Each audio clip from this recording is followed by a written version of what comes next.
Hey everybody, welcome back. We've got 4 different stories today. None of them are very happy, but I do have a happy one coming, I promise, in the future.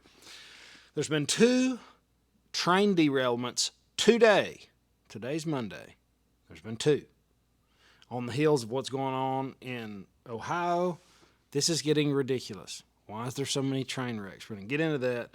There's a brand new disease coming out of Equatorial Guinea. Health authorities in Equatorial Guinea have quarantined more than 200 people and imposed movement restrictions on Friday after an unknown illness killed at least 10 people. The outbreak was reported on Tuesday. According to preliminary investigations, the deaths were linked to people who took part in a funeral ceremony. Symptoms of the disease include fever, weakness, bleeding and diarrhea. Guinea's health minister, Metoa Hondo Ayakaba, announced that the government sent samples to neighboring Gabon and Senegal for further investigations. Following the announcement, neighboring Cameroon imposed movement restrictions along the border with Equatorial Guinea. It's got an 80% fatality rate. Hopefully they've got it contained.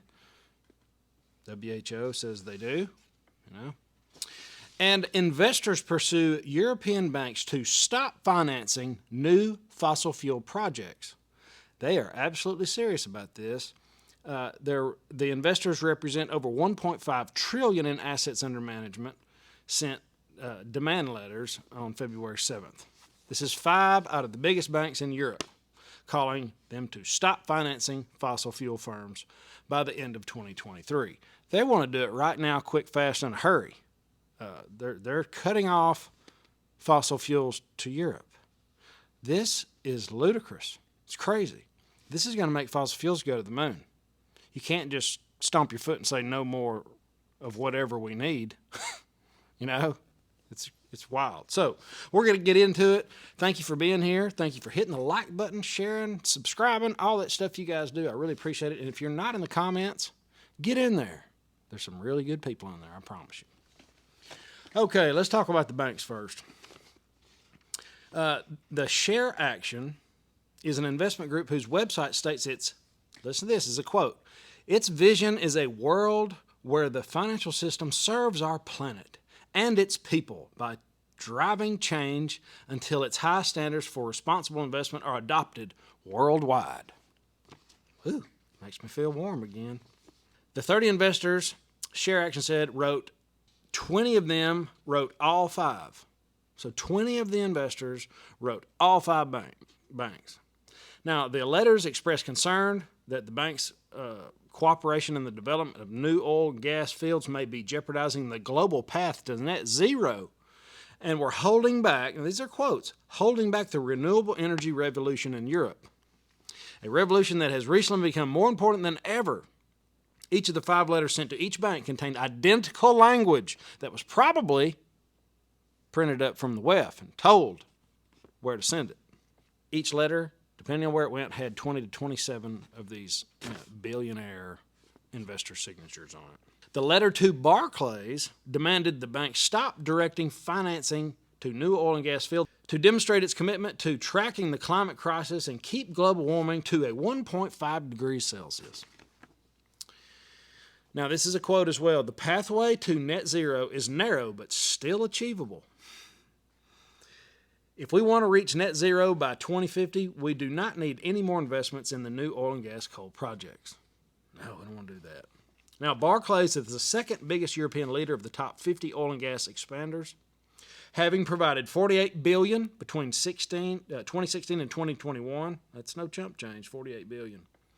BNP Paribas, $46 billion during the same time frame.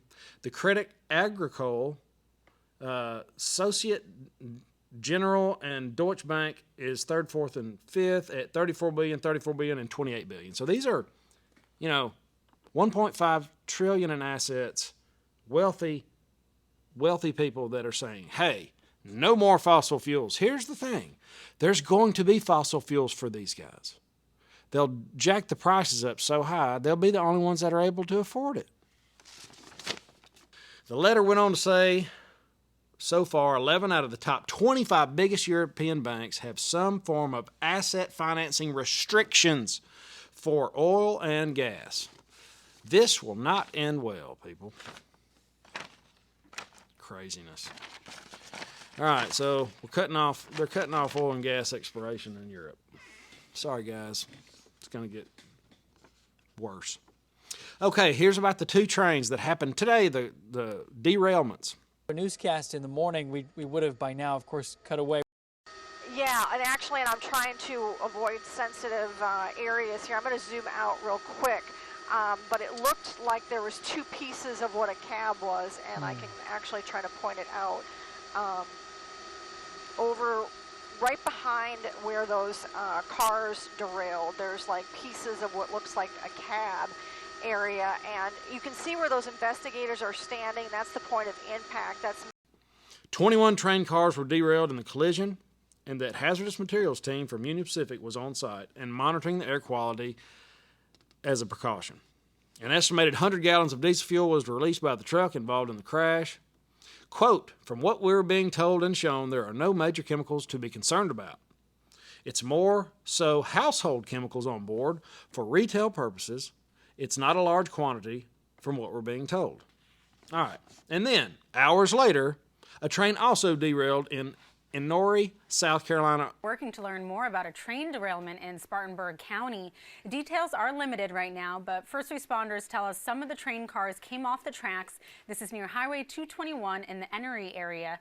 We know that CSX officials are on scene and will update you as we know more. It is unclear if there's any hazardous materials. This comes just a few days after Norfolk Southern train carrying toxic chemicals derailed in East Palestine, Ohio. The shocking new health concerns over that train derailment in Palestine, Ohio, just over a week ago. It resulted in tankers of vinyl chloride going up in flames. Now, 3 additional dangerous chemicals have been found in some rail cars. A new video also shows the axle of that Norfolk Southern train on fire. Look at that as it traveled 20 miles before derailing. And it comes as we've learned 3 more dangerous chemicals were on that train, raising even more health concerns. Megan Lee from our affiliate in Youngstown, Ohio, joins us now. Megan, thank you for your time tonight. What have you learned about those new chemicals found on the trains? Nicole, we have learned that there were 3 new chemicals on that train, that Norfolk Southern train. Now, the U.S. Environmental Protection Agency actually sent a letter to Norfolk Southern with those chemicals. I mean, these chemicals are very worrisome to a specialist that we spoke to. He said that it's a known carcinogen. It can also cause, burning and itching of the skin. It's just not very safe to breathe in. And this letter was sent to Norfolk Southern with those. And we also knew that vinyl chloride was leaking from one of those train cars. That was a very scary moment for residents here. And, the specialist we talked to also recommended to anybody in this area just speak to their doctor or to their healthcare provider and just let them know that they were in this area when those chemicals were in the air. I mean, I even went to my doctor today and just let him know and had it in my medical record just in case, we get further down the line a few years from now. You never know what could happen. The specialist we spoke to said there's a lot of what ifs with this train derailment. Nicole? Well, Megan, that's really concerning. I mean, if a specialist is worried, how concerned are people there on the ground? Oh, Nicole, it's been sad, honestly, speaking with residents. We've been here, for the past 10 days reporting and keeping everyone up to date on the information. And a lot of residents have just came up to me and said, we're just really worried. I spoke with a business owner a few days ago, and she told me that she didn't want to let any customers inside of her business until she had it completely cleaned and the air quality was checked. That's what a lot of businesses and homes have been doing around here. And behind me is the school, and a lot of parents were concerned if it was even safe for their students to go back to school here. They're really worried, and I don't blame them. A lot of strange things going on. It is blowing black, toxic chemical smoke into the air, and it is settling over the atmosphere. It looks really scary. I hate it if you guys live there.